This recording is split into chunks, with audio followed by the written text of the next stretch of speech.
What's up, you guys? Welcome back to Real Talk Recovery. As you guys can see, I'm up late tonight, and yeah, so let's chat.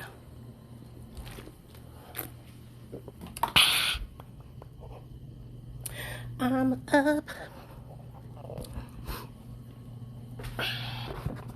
up late tonight, so come on in, everybody. So we just got done doing our sober meditation, and I wrote down my resentments and shared them with you guys about ways that I can, let go of those resentments. Okay, so for those of you guys that don't know, I have 3 resentments, 3 people, and there are people on here on TikTok who have been making videos about me that are not nice. And so what I'm going to do for the next 2 weeks is I'm going to pray for those people, and I want to bring you guys on that journey with me. So what I'm going to start doing is tonight before I go to bed, I'm going to pray for them each individually. And what I'm going to pray is I'm going to pray that God blesses them in every area of their life, that He shows them the same love and tolerance that He has shown me in my recovery, and that He blesses them with all the things that I want for myself. I want Him to bless them with also. And so hopefully through praying for these people, it will help me to realize that some people are sicker than other people, and that I need to give them grace. I'm telling you guys, it is so hard for me because I want to respond. I want to cuss people out. I want to slap them across the face. I want to drag them to filth. I want to fucking rock them. But I'm a new person. I'm in recovery today, and I can't do that today because it's not going to get me anywhere. It's not going to help me to hurt them. And so this is hard for me. It's hard for me to be the bigger person, okay? So, y'all come on in if you have any questions. What do y'all want to talk about? Come on in. So, I also want to read some stuff to you guys because it's good stuff and you guys need to hear it. It's going to help you in your recovery. Okay, so you guys know how I always share with you guys the disease process and how it works in our brain. Well, I want to read this to you guys out of the big book of Alcoholics Anonymous, so listen up. Men and women use drugs essentially because they like the effects produced by substances. The sensation is so elusive that while they admit it is injurious, it hurts them, they cannot after time differentiate the true from the false. To them, their addiction life seems the only normal one. They are restless, irritable, and discontented, unless they can again experience the sense of ease and comfort which comes at once by taking a few drinks or a drug. Drugs which they see others taking with impunity. That means no harm. They're not having consequences. After they have succumbed to the desire again, and as so many do, and the phenomenon of craving develops, they pass through the well-known stages of a spree, emerging remorseful with a firm resolution not to drink or use again. This is repeated over and over, and unless this person can experience an entire psychic change, there is very little hope of his recovery. On the other hand, and strange as this may seem to those who do not understand, once a psychic change has occurred, the very same person who seemed doomed, who had so many problems he despaired of ever solving them, suddenly finds himself easily able to control his desire to drink or use, the only effort necessary being that required to follow a few simple rules. Men have cried out to me in sincere and disparaging appeal, "Doctor, I cannot go on like this. I have everything to live for. I must stop, but I can't. You must help me." Faced with this problem, if a doctor is honest with himself, he must sometimes feel his own inadequacy. Although he gives all that is in him, is often not enough. One feels that something more than human power is needed to produce the essential psychic change. Though The aggregate of recoveries resulting from psychiatric effort is considerable. We physicians must admit we have made little impression upon the problem as a whole. Many types do not respond to the ordinary psychological approach. I do not hold with those who believe that alcoholism is entirely a problem of mental control.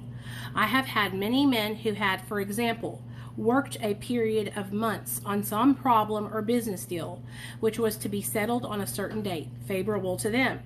They took a drink a day or so prior to the date, and then the phenomenon of craving at once became paramount to all other interests, so that important appointment was not met. These men were not drinking to escape. They were drinking to overcome a craving beyond their mental control. This goes for drugs too, okay? There are many situations which arise out of this phenomenon of craving, which cause men and women to make the supreme sacrifice rather than to continue the fight. The classification of addicts seems most difficult, and in much detail is outside the scope of this book. There are, of course, the psychopaths who are emotionally unstable. We are all familiar with this type. They are always going on the wagon for keeps. They are over-remorseful and make many resolutions but never have a decision. So anyways, I was reading you guys this because when I talk about this phenomenon, this craving that we have after we take drugs and alcohol into our body, I don't think a lot of people know or are understanding what I'm referring to, okay? I don't know if you guys have ever gone to AA or NA or done any kind of like research on how the disease actually happens in our minds, okay? How it works in our brains. And so that's why I was trying to break it down to you guys with the little chart that I made. I'll write it down again. I'm always trying to share with you guys this is the way the addiction is in our brain. It works in our brain. And so that way, if you guys can see, oh wow, I'm in trigger mode right now. Trigger, and then it goes to thought, then obsession. And this is exactly what it talks about in this book, okay? Then we pick up and use, and then the craving kicks in, and then we go on the spree, okay? So it goes, hey guys, it goes trigger, thought, obsession, use, craving, spree. Hey Naomi, hey Sly Fox, what's up? So that little chart that I've been telling you guys about, I didn't just make that up. That's from this book right here, okay? This is from the Alcoholics Anonymous Big Book.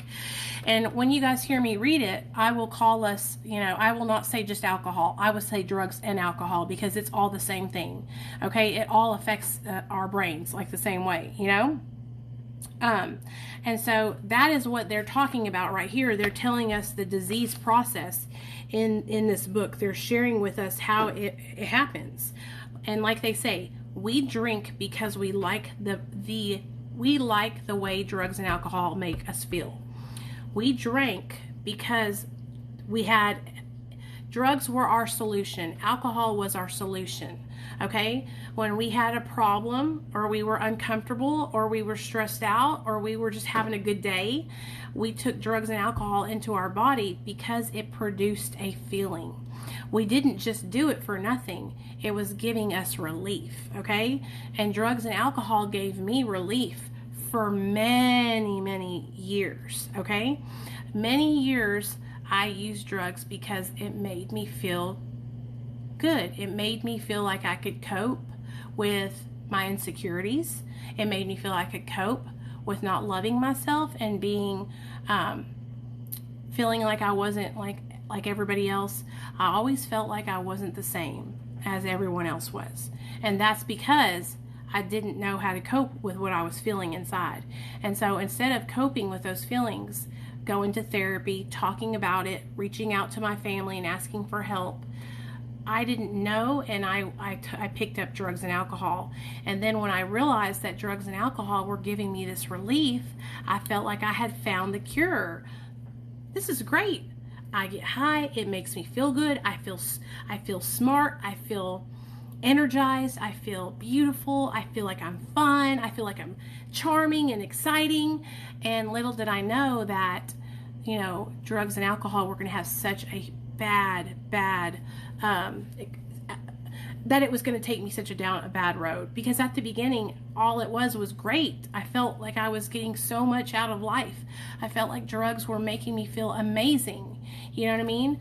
Until what happens is you get to a point where they stop making you feel like that. And you're constantly having to take more and more or drink more and more to obtain that same relief that you were getting at the beginning from just a little bit. And that's when shit starts going downhill. When you start having to drink 6 bottles of vodka instead of a little shot, or take 20 pills instead of 2 pills, or shoot heroin instead of smoke heroin, shoot crack instead of smoke crack, you know, shoot meth instead of snorting meth, all that, okay?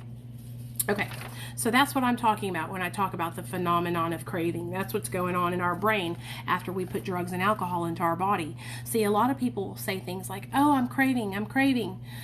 No, right now, if you start thinking about drugs, you're triggered, okay? But you're not craving anything. You crave after you put the drugs in your body, okay? So what happens is you're triggered. You're driving down the road, you see a sign, it has a big vodka bottle on it, and you think, oh, that would be nice to have a big glass of vodka with 2 ice cubes, super cold, right? And instead of moving past that thought and, you know, calling a friend and saying, can you believe I just thought about drinking some vodka after I've been sober for 2 years or whatever? You start playing with the idea. It might not be so bad to have a little shot of vodka. Might not be so bad to have just 1 Xanax bar. Might not be so bad to just have 1 pill, 1 Roxy, 1 line of fentanyl, 1 Coke line, 1 crack rock, right? And you start throwing the idea back and forth. Okay, if you stay in those thoughts, right, where it becomes an obsession, and then you start finding and planning a way to go and get it. Normally what you'll do is you'll find somebody else that will co-sign and say, oh yeah, let's go get high together. Oh, let's go get fucked up together. Or you'll run into some friends that are still using. Hey Axel, what's up baby?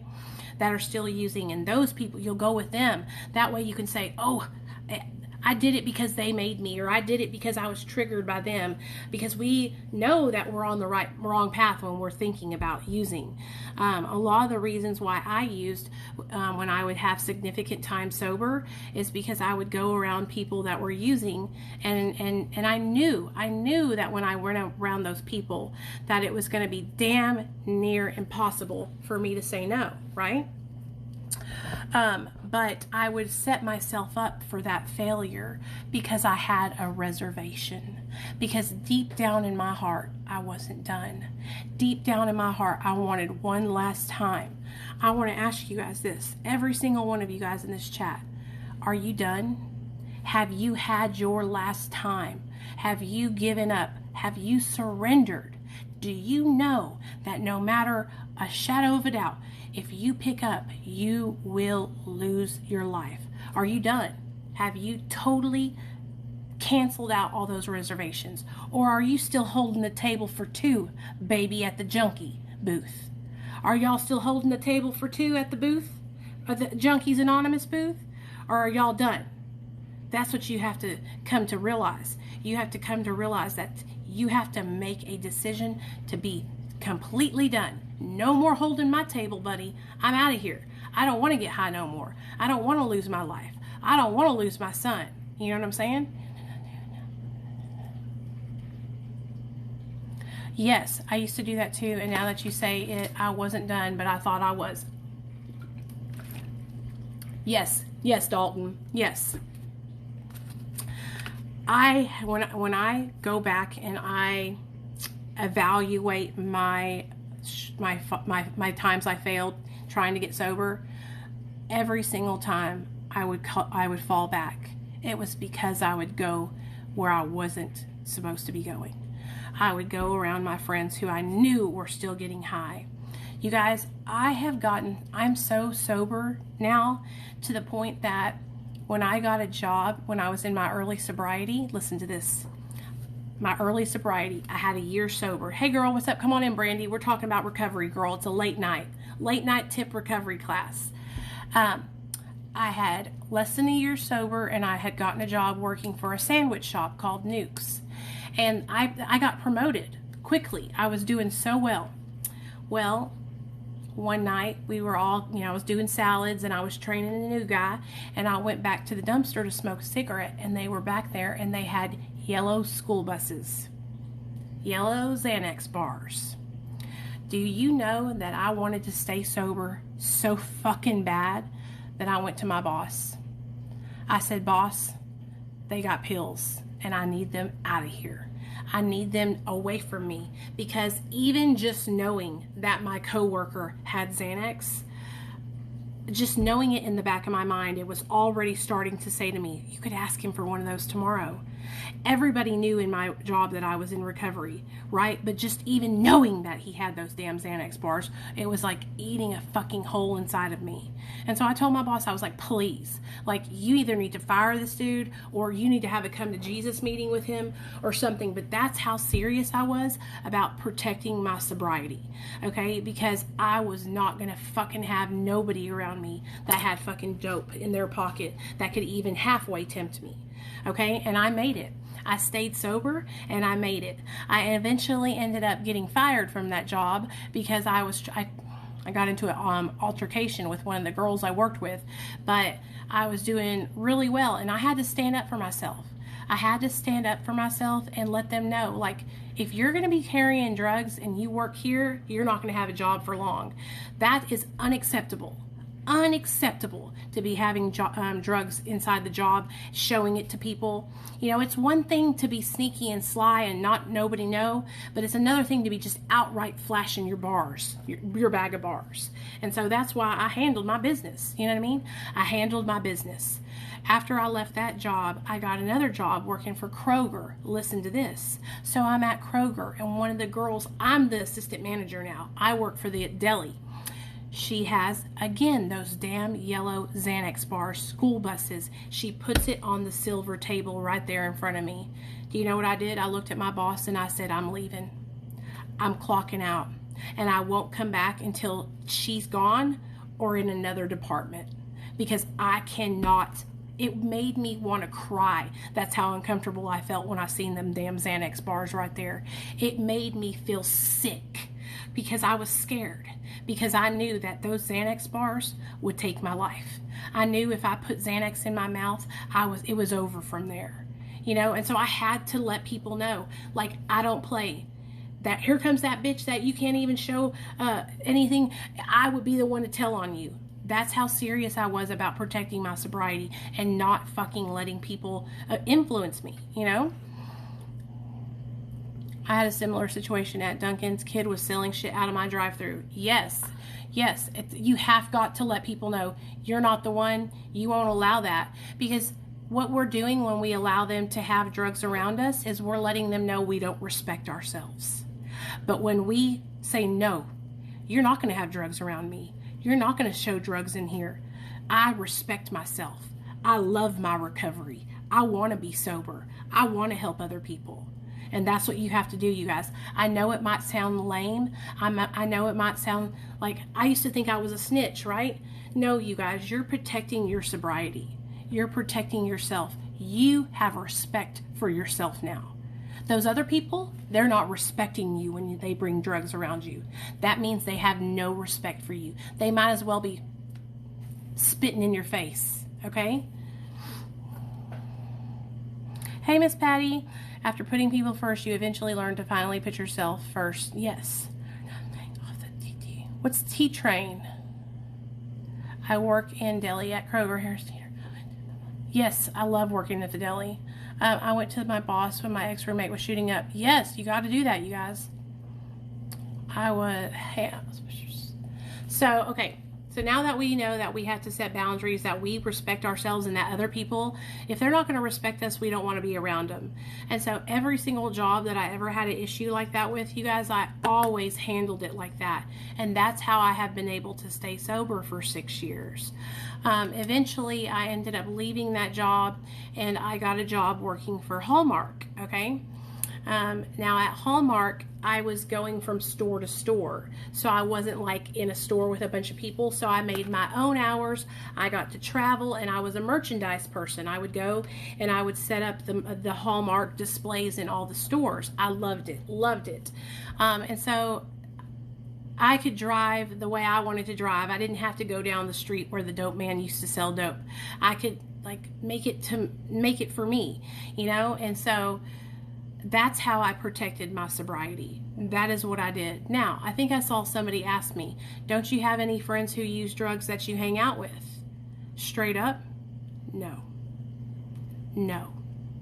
My baby sister Michelle, she's sober. My baby sister Christine, she's sober. My mom and dad don't use drugs and alcohol, okay? It starts with an R.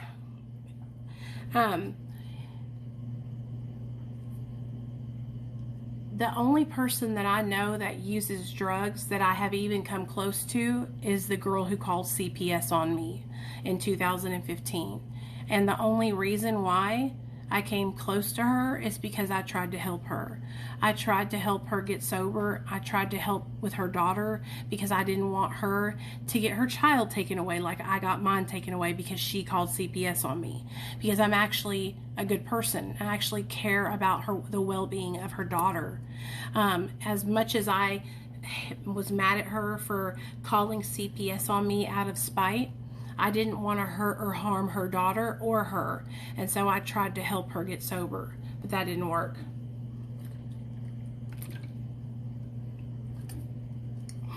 My husband has been sober for 6 months. Now, a lot of people, I'm glad you asked that, Mama Bear, because it gives me an opportunity to share with you guys what happened with my husband.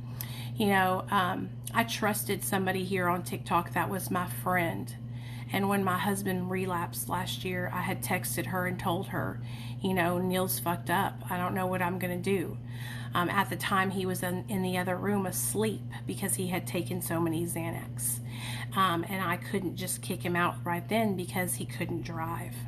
And I was crying, and I trusted this girl and told her what had happened. When my husband relapsed, he was at work every single day from noon till past 10 p.m. And so if he was under the influence when he came home, he would go to his mom's house and stay.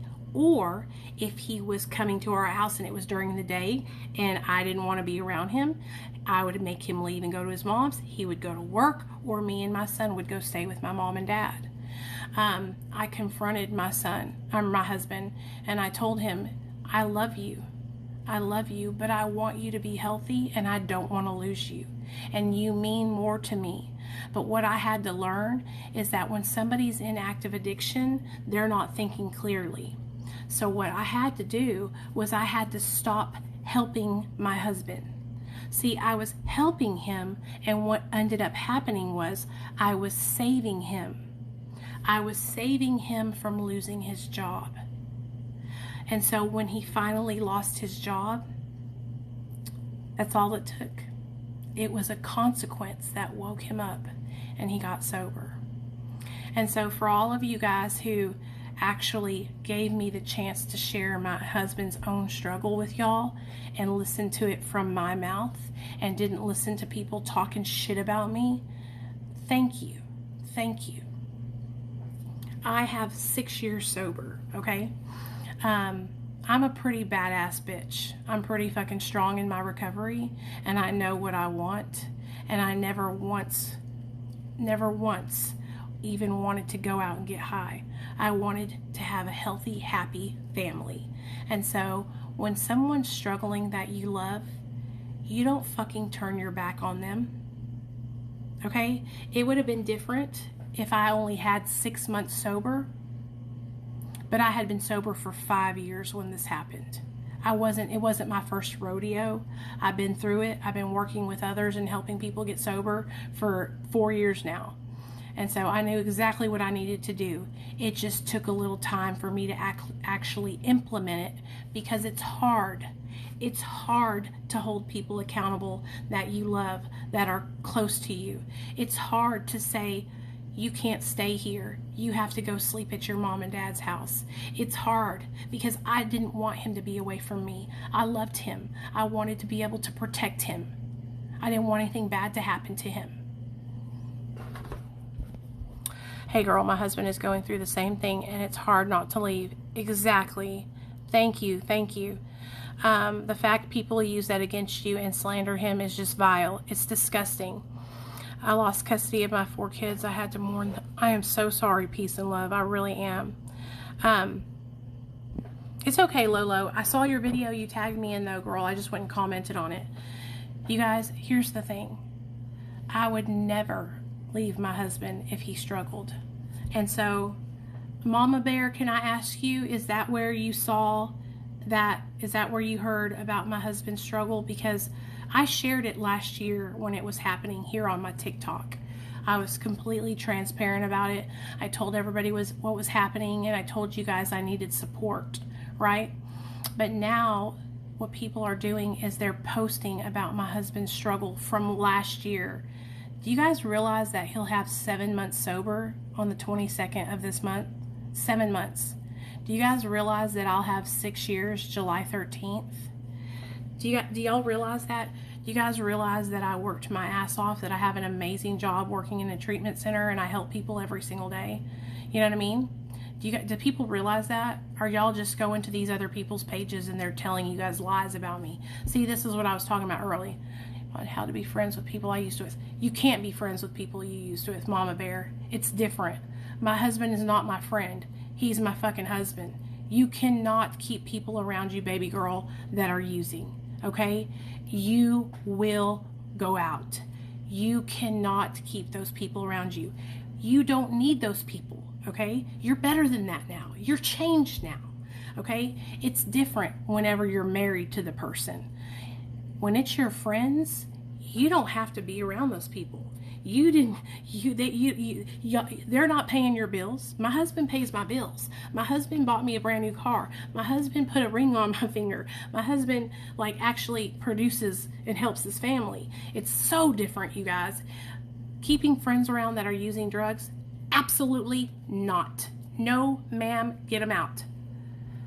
You're asking for trouble. How do you handle it if you don't leave? So I didn't leave. I set boundaries. Let me tell you what I had to do, Levine. Okay? What my husband would do was he would go to work at night, at noon, and he would use while he was at his job. Okay? He would use when he was at his job, and then he would come home under the influence. And it would be late at night. My son would already be asleep. Most of the time I would already be asleep. So he would go sleep in the spare bedroom. And then he would wake up the next morning and he would be regular. Okay? And then he would go to work. What happened though is his use became more frequent and he started using more and more. And so when he would go to bed at night, he would wake up and he would still be loopy. So what I had to do was I had to stop taking his credit cards. I was taking his credit cards. I was taking his keys. I was driving him to work. I was trying to control him. You cannot do that. You have to let him hit rock bottom. You can protect yourself, okay? So if you guys have a joint bank account together, what I suggest you do is go and open up a savings account. That's what I did. And I started putting money in that savings account that was totally separate from me and Neil's money. So that way, if anything happened, me and Nate would be okay. So go out, get yourself your own bank account. If you don't have your own vehicle and he's using it to drive back and forth fucked up, then I would take him and drop him off at work so you have the vehicle and you're safe. But you are going to have to set hard boundaries with him. If he's going to continue to use, you're going to let him know. If you're using, I don't want you to come sleep with me in the bed tonight. If you come home high tonight, I don't want to be around you. Go in the other room. Go away from me. But I didn't leave my husband. I kept suggesting treatment to him. I kept suggesting therapy to him. And you know what ended up happening? I got him into therapy. Even though he was relapsing, I got him to agree to going into therapy. So he was meeting with a therapist once a week. It was expensive, but it was worth it because it was helping him, you guys. It was helping him cope and hopefully relieving some of that want to use drugs. You know what I mean? But I have to tell you guys, like, it was really, really hard. It was hard because I cried every single day. It was hard because I was scared that my husband was going to die. It was hard because at times I didn't know if he wanted to be sober. At times I didn't know if he wanted to have recovery. But I kept telling him how much I loved him, how much we needed him as a part of our family.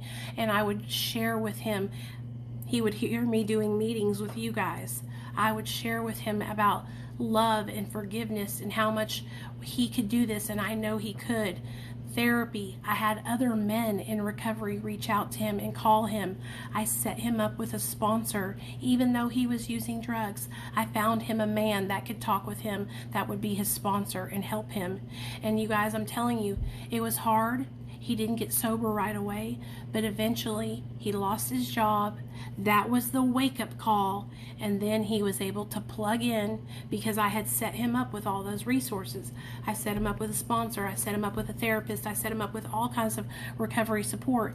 And so that way, when it finally happened, bam, he was able to get on point. You know what I mean?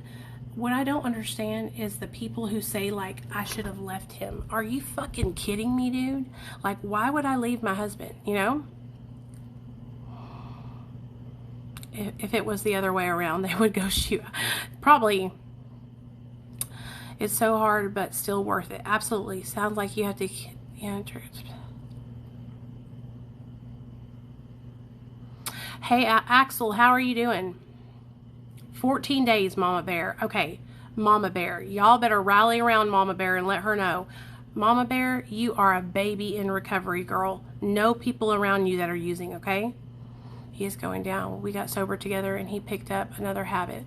Levine, what's going on, girl? What is he using?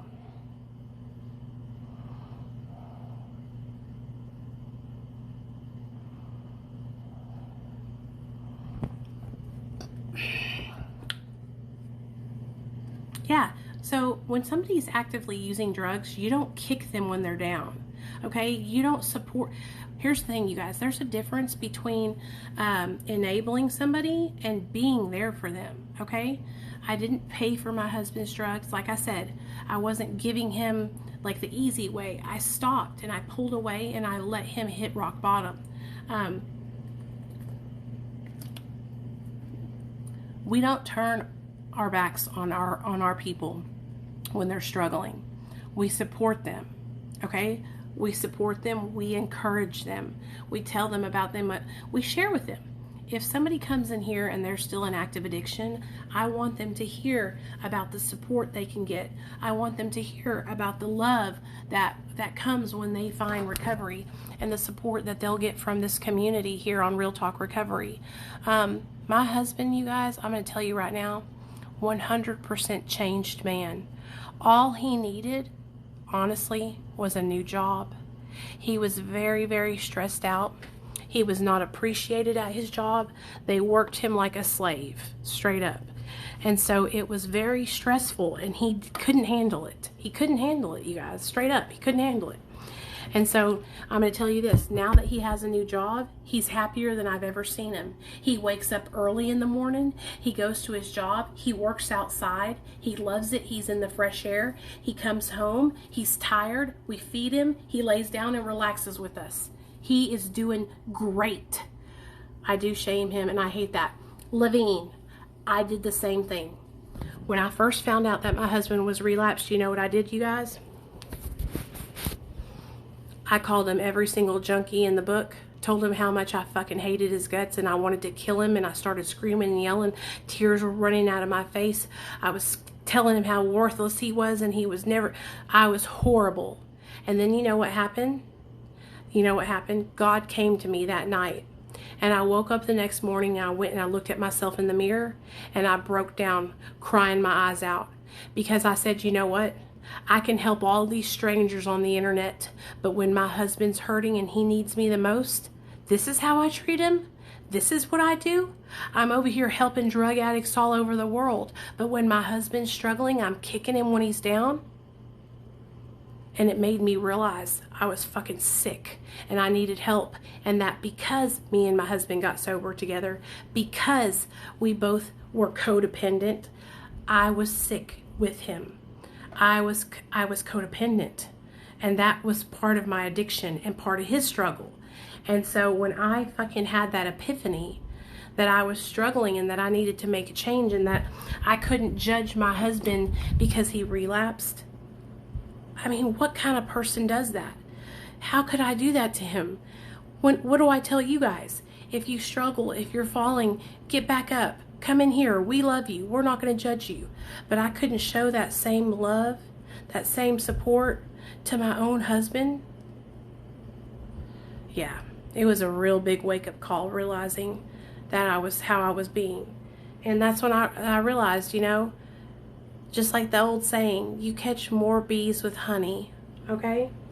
And so instead of yelling and screaming about how ashamed and how mad I was at my husband, I fucking caught him with honey, and I let him know that when he was ready, that recovery would be waiting for him, and that me and Nathaniel loved him more than anything in this world, and that, you know, he's my best friend, and I'll never turn my back on him. And I think my husband needed to know that. I think he needed to know that it didn't matter if he was struggling. I wasn't going to just turn my back on him. You know what I mean? And so that's how we got through it, girl. And you can do the same thing. You can do the same thing. Any of you guys. That's why I'm telling you guys. When you hear somebody and they're telling you, oh, you just need to kick him out. You just need to leave him. Those people don't know what they're talking about. Okay? They don't know what they're talking about. They obviously, tough love doesn't work. Okay? Tough love doesn't work. Some people it might work for, but not very many. And 9 times out of 10, what it will do is it will push the other person over the edge. Okay? And they won't come back. And so instead of doing tough love, I share and I try to help them and I try to build them up. And like I said, I don't pay for their drugs. I don't enable them. But I'm not going to turn my back on them. And that's how you help somebody that's struggling with addiction. I'm going to have a little barbecue sandwich.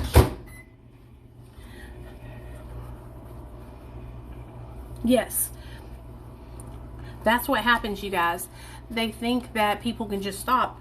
Here's the thing, you guys. My husband, he could have had a seizure and died. Okay? Because of how many bars he was taking. Thank you, Axel. I love you. Axel, I'm proud of you for being honest with me today. And I want you to know I love you and I'm here to support you, okay? Here's the thing, you guys.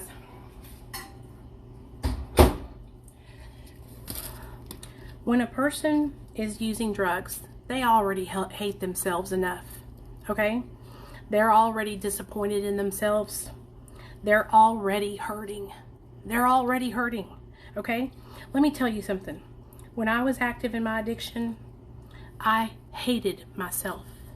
I was so mad at myself because I knew how smart I am. I know that I deserve recovery. I knew that I could do this, but I would just fall short every time. And I'm telling you, if you keep falling short, hey Lefty, if you keep falling short, don't give up on yourself. You're probably just like me, and you got to fall short a couple times before you can get it, okay? Every single time you fall short, you're learning. Every time you go back out, you're having a new experience, and that experience is going to help you, okay? I have learned so much from relapsing all the times I relapsed, okay? And I'm going to tell y'all straight up, every time I ever relapsed, the people who loved me until I could love myself, those are the people who I went back to for help. When people were like, it's okay, girl, we're not mad at you. We know, because guess what, you guys? Guess what drug addicts do? They use drugs. Holy shit! Who would have thought? Who would have thought? So it's totally normal what you're doing. If you relapse and you get high, that's what you've done all your life. Gotten high.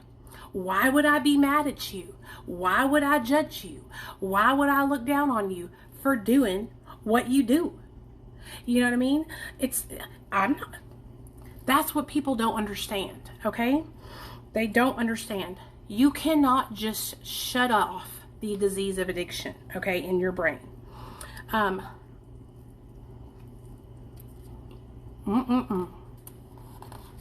Once that phenomenon of craving is turned on, that's when that spree starts. And we go out and we pick up all these different drugs, and we're getting high as fuck.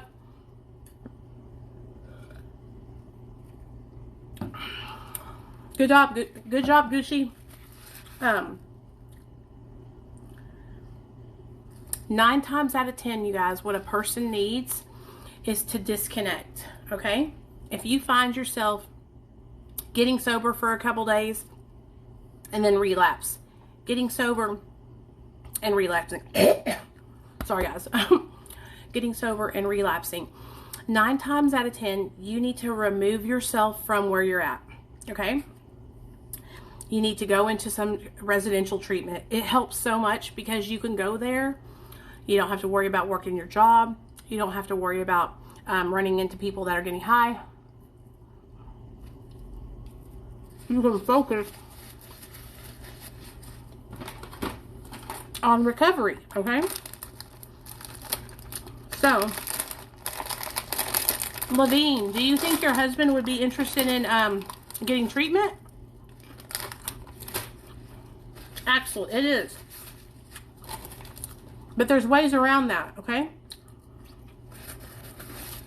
I don't know how it is for you in Canada, but here, there's different levels of care, right? And so, if somebody came to me and they're like, I can't go to treatment, I can't get into rehab, it's too expensive, yada, yada, yada, I would help them get into some kind of intensive outpatient treatment program. Even if you start going to therapy and meetings, that will help.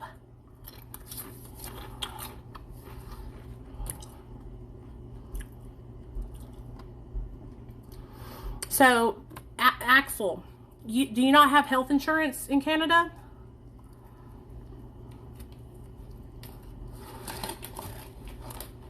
Axel, you know what you need to do? You need to go to your mom's house, go to some meetings, okay? Get a sponsor and get into therapy and get a therapist. That will help you, okay? You know, you can always use me as support, but I want to see you have another man that you can meet with face to face. You guys can go work out together. You guys can go to meetings together, and then he can help you stay accountable face to face. Then I want you to have a therapist that you can go and talk to about the things we talked about today that are deep down inside that you haven't talked to anybody else, okay? And then you'll have me, boom, bam, bing, on the back end, and I'll support you no matter what. You can call me anytime. I'm always around. But that will get you moving and get you in the groove, and you'll have a plan. What's up, Dave? That will help you because you got to heal, because that stuff you told me about today is pretty serious.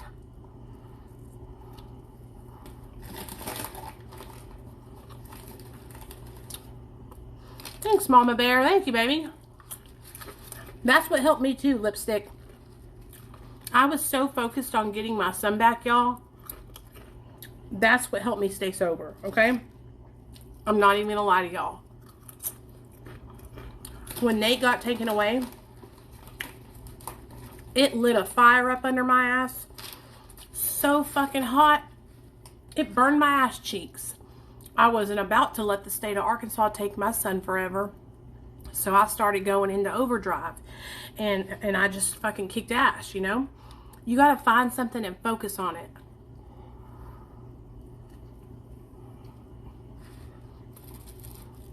And it will help you. If you don't have kids,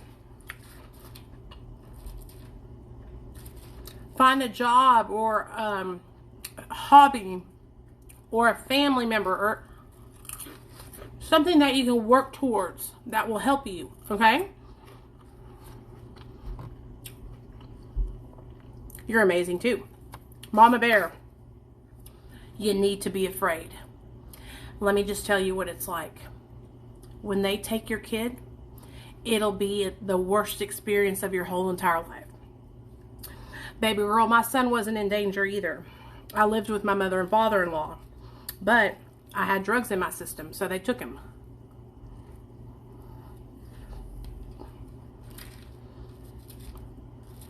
Handing my son over to a fucking stranger? Horrible. And they don't care like you care about your kid. And so I don't want to see that happen to you, okay?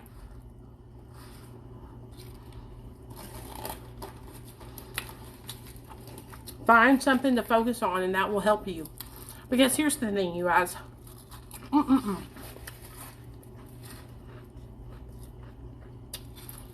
A lot of people would say, well, get sober for you. In early recovery, it don't work like that. We don't love ourselves.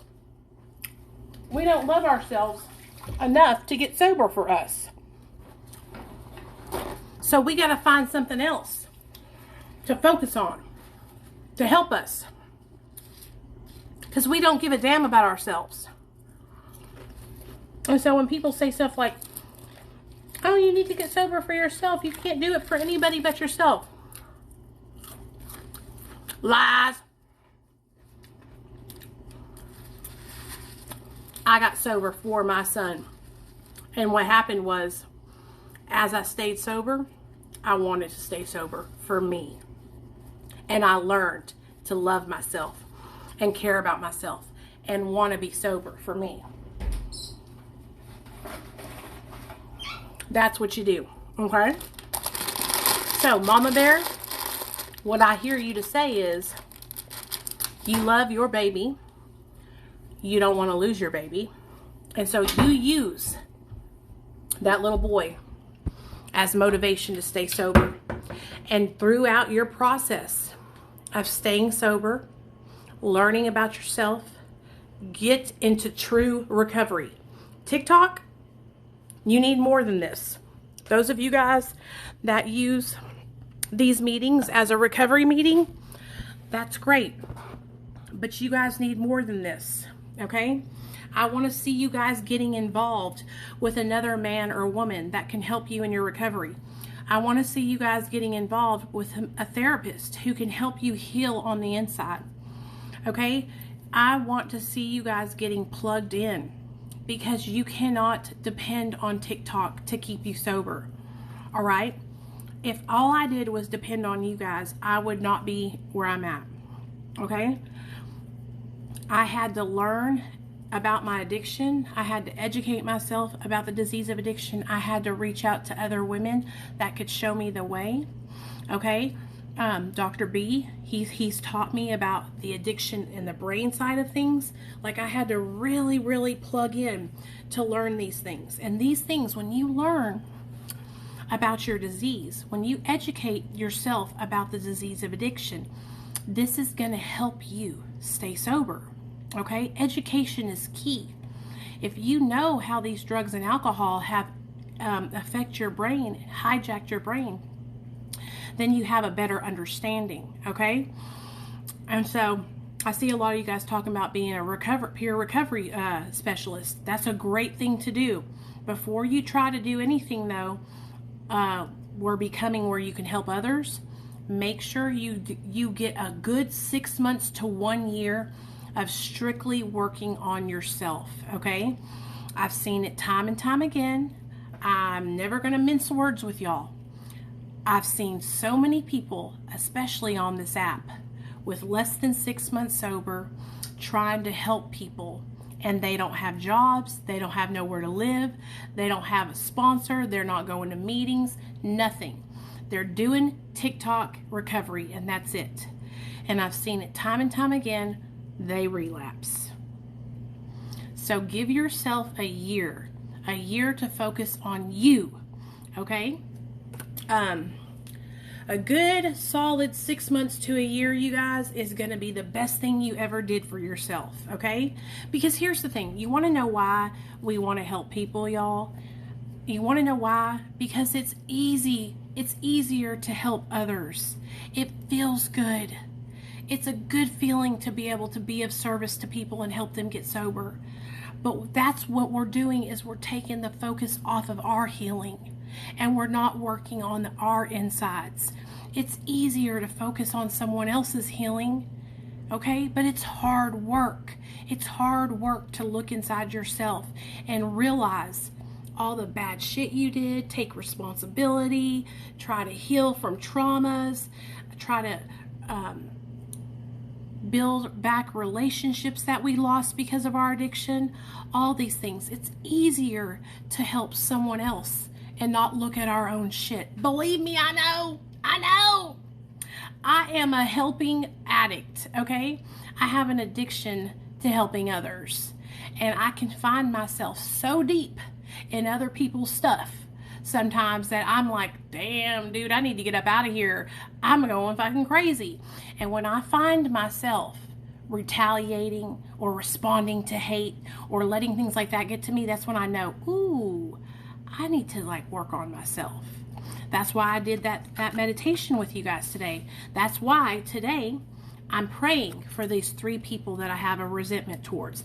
That's why for the next 2 weeks, I'm going to pray for these 3 people. I want them to get everything that I have in my life. I want them to do well, because the Nicole who's in recovery, doesn't call people bitches. She doesn't cuss people out on TikTok. She doesn't make hate videos towards people. She doesn't talk gossip about people behind their back. The sick Nicole, who's going down the wrong path, starts gossiping, starts cussing folks out, starts making mean videos to retaliate against people being mean to me, right? I have to do better.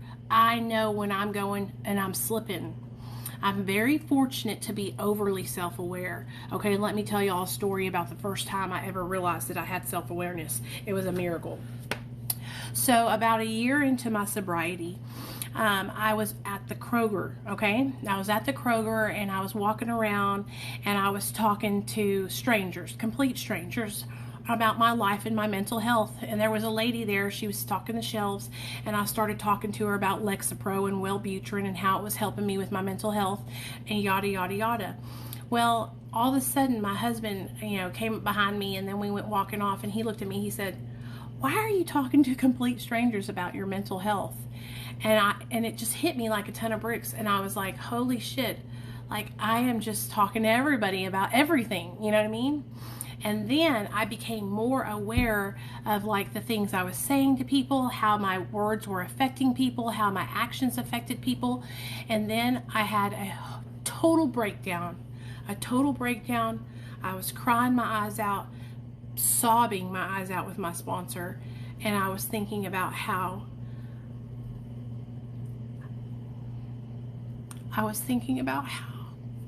I used drugs while I was pregnant, how I gave birth to my son under the influence, how I thought I was taking care of my son when I was high, but I was really just tweaking around, and he was in the bedroom with me.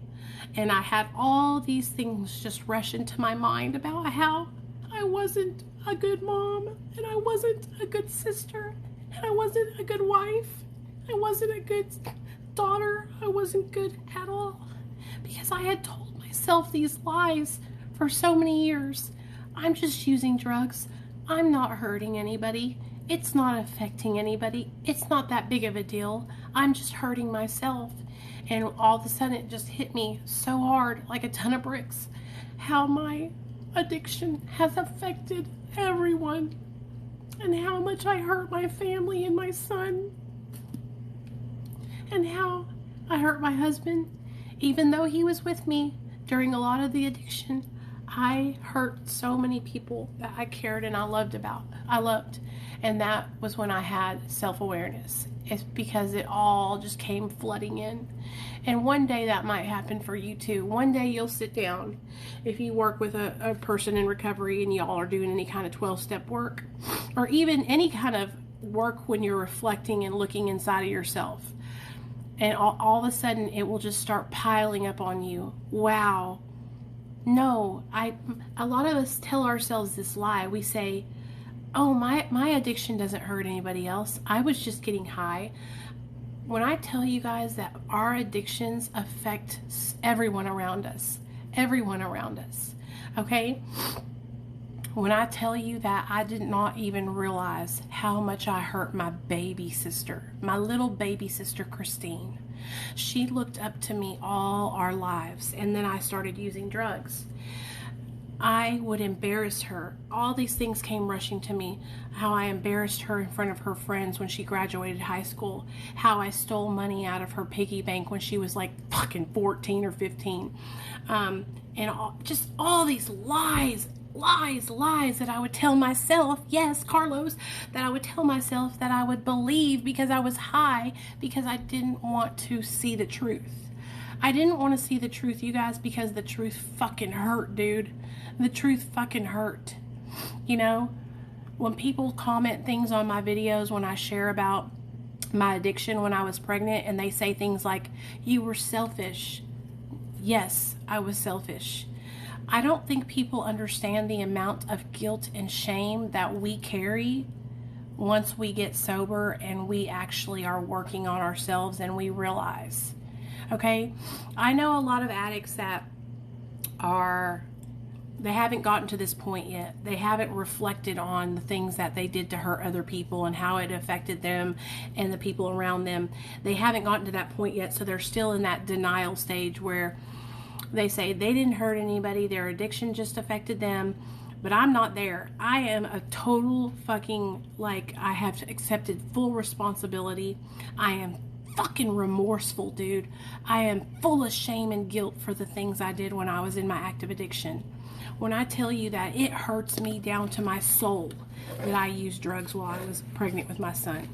If I could change one thing, I would change that. I would go back in time and I would not have done drugs while I was pregnant. I would have stayed sober. You know, even if I relapsed afterward, that's the thing I would change if I could change one thing. Because I feel horrible. Another thing that I feel horrible about is how much I hurt my mom and my dad. You know, my parents, you guys, they were ride or die. They loved me so much. And for my parents to have to move to New York, to have to leave the state of Arkansas because they couldn't watch me kill myself anymore, that is hardcore. That is how bad my addiction got. That my parents could not watch me kill myself anymore. It was hurting them so bad that they had to remove themselves from the state of Arkansas.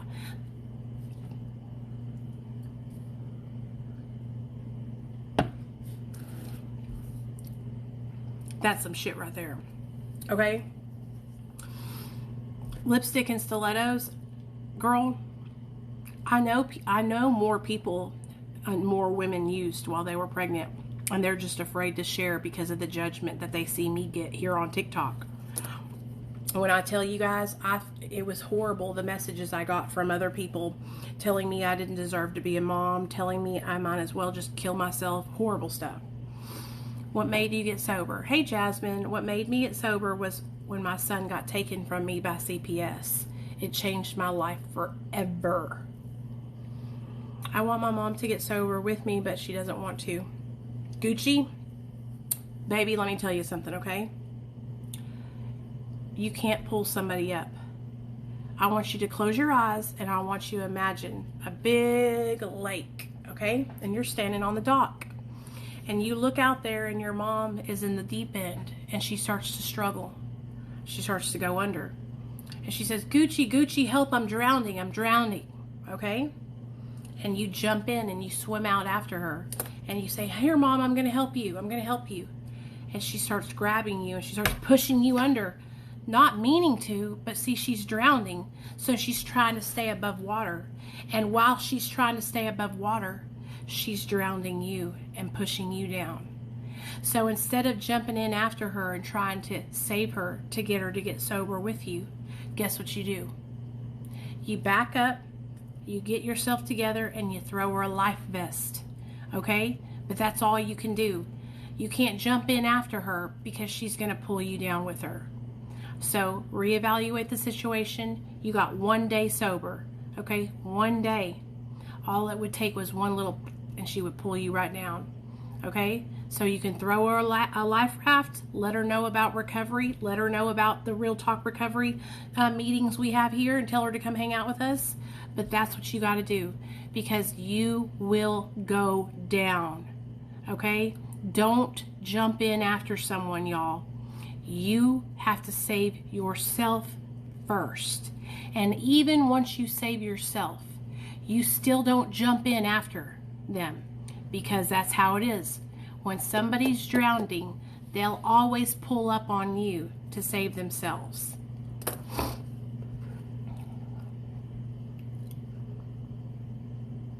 My husband is an addict and I try to help him, but nothing works. I know he's tried to. Any advice? Hey, Jasmine. Jasmine, what I would do is I would share with him about recovery support groups like we have here. Okay? Encourage him to come hang out and do recovery with us.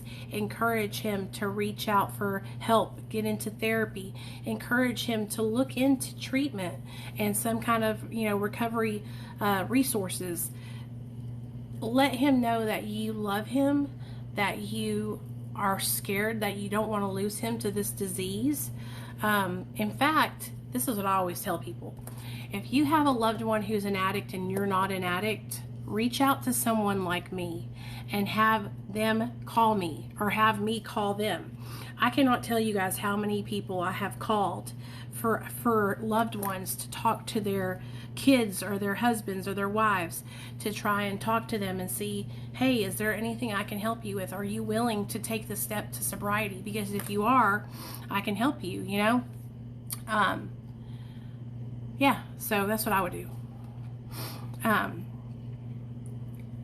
A lot of the times when we have somebody that we care about that's struggling with addiction, they don't have anybody else that they can relate to. Maybe, we're not addicts and we see them struggling, but we don't know how to talk to them because we don't have the disease and they do, and so when they can have somebody else that they can talk to, that helps a lot. It really fucking helps, y'all. So I have learned so much in my 39 years of life, you guys. But the one thing that I know for certain, if you're a drug addict like I am, and you have a significant other who's a drug addict, you cannot save them from themselves. Like I said about the drowning, like I could have jumped in after my husband, and you know what would have ended up happening to me, you guys? I would have ended up getting high. Okay? There was times in my mind where I thought, I'm driving down to 12th Street and I'm going to cuss out the fucking dealer who's selling him those pills. I was like so close to just going off the edge, you know what I mean? But, you cannot do that. It will end up pulling you down. Well, I appreciate that, Mama Bear. I just do the best I can, and I honestly just share with you guys the truth and the experiences that I've had. You know what I mean? If I went down to the trap or went down to the dealer's house, I can just see what would have happened. I would have stepped off in there and then it would have been over. You know what I mean? And so in situations like that, also, if you're in recovery and you have somebody who's struggling and they're struggling in active addiction, I also recommend having someone else to be with you to help. So in my situation, it was my husband, and I've been sober for 5 years. I still called my sponsor and told her what was happening. My sponsor's been sober for 34 years now, and I talked to her, asked her what I should do, asked her advice, everything. Okay, I called I called many people when my husband was struggling. I texted my friends that I trusted when my husband was struggling to get support and advice. Okay? I didn't just go into it alone and think I was going to save him. You know what I mean? Because I wasn't. There's no way that you can save someone from themselves. You have to let it run. You have to let them go. It has to run its course. They have to go the course. They have to go through all the shit. You know? My husband had to lose his fucking job, y'all. Okay? My husband was unemployed for like 4 months. All right? The only reason why we were able to stay afloat is because of my job that I have working and because of my sobriety. Because we would have lost everything. Everything. Okay? But I was able to hold it together and keep us on track. So, it's hard work. You know, 6 years of sobriety, it doesn't come to you overnight. And I've been through so many different situations with my husband and then helping other people find recovery. I learned something new every single day helping people. I learned something new about addiction every day. I go to new experiences every day. But anyway, it's getting late. It's past my bedtime. Y'all already know that. It's 1 a.m. and we're over here just talking.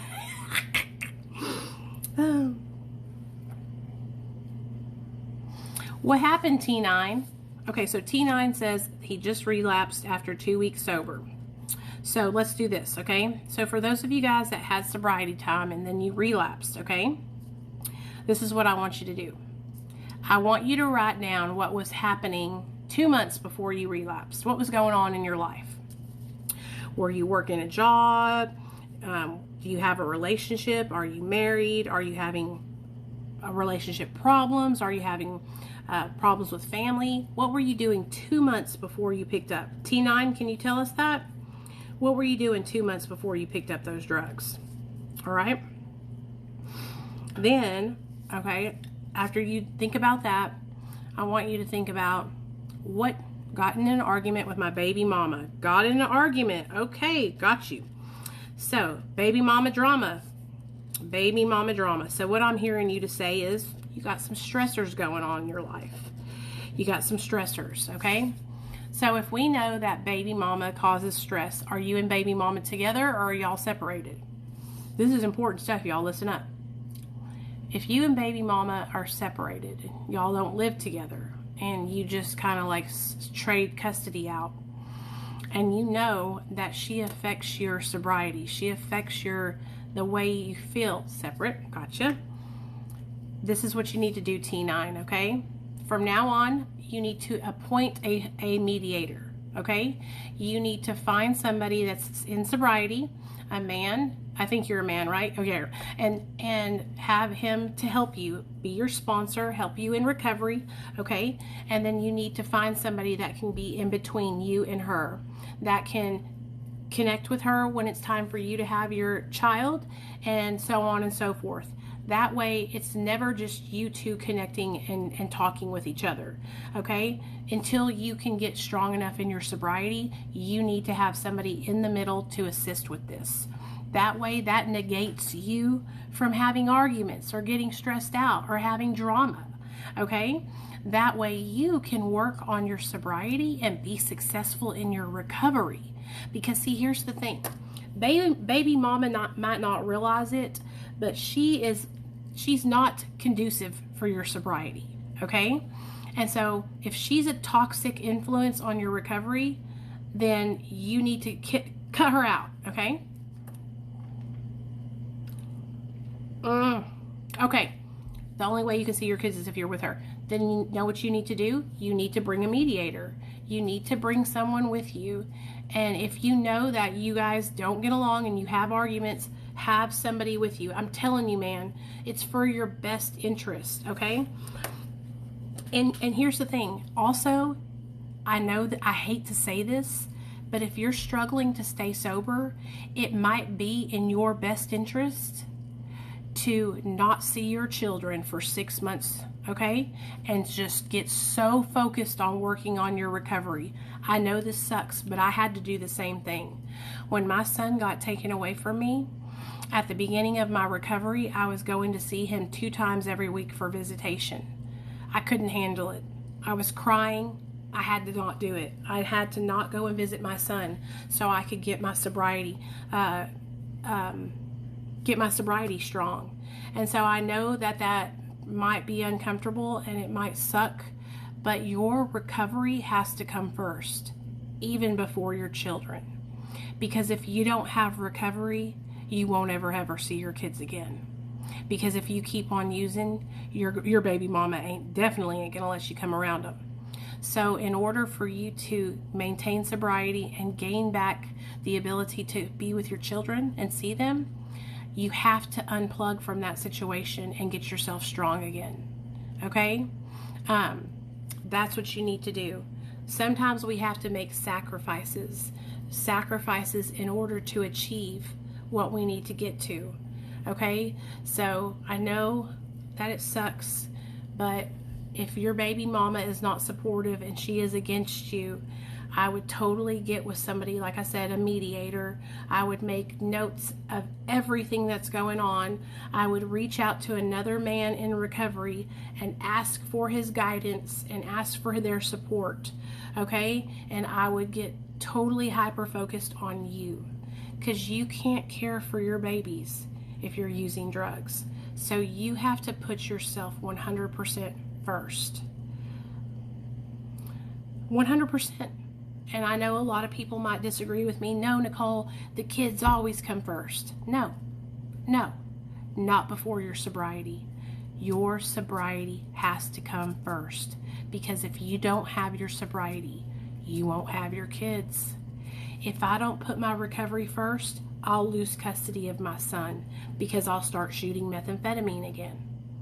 If I don't put my recovery first before my husband, I'll lose my husband because I'll start shooting methamphetamine again. Okay? Everything comes before. My sobriety comes before everything, no matter what. No matter what. So, that's my suggestion. I hope that helps you guys. I know it's a hardcore, it's hardcore, but it's the truth, man. And I would never lie to you guys. I've tried to put other things first. I've tried. And every single time I did it, I lost whatever it was I was putting first. And so, straight up. Okay, guys? So, I love you guys. I hope y'all enjoyed tonight's talk, or tonight's hashtag real talk. For those of you guys that came in at the tail end of this video, I am going to upload it on my YouTube channel, so y'all can watch it over there, okay? Yes, Brenda. Brenda, love you, girl. So tomorrow night, you guys, I don't know if we have a guest speaker tomorrow night, but I'll be live tomorrow night at 7:30. Would you guys do me a favor? What do you guys want to talk about tomorrow night? Let me do that real fast. Before we go, what are you guys struggling with that you guys want to talk about tomorrow night?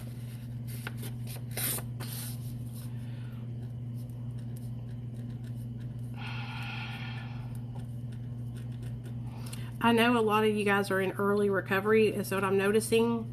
And there's so much we can talk about in early recovery. Like I can literally help you with a whole map on how to map out your recovery. You know what I mean? 21. Oh, there is a solution. Are you talking about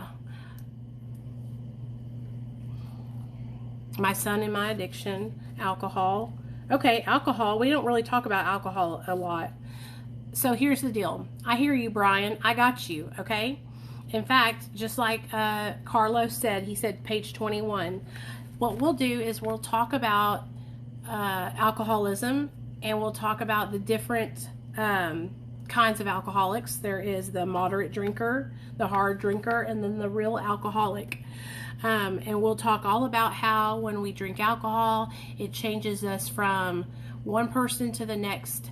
And I will put it, I got my little sticky note right there on page 21 for the different types of alcoholics.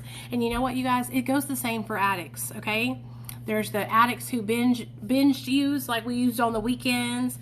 There's the addicts who, you know, couldn't go one day without getting high, straight up every single day, hardcore. And then there's the people who use here and there. And but we're all struggling. We all use the dope and use the alcohol and use the drugs.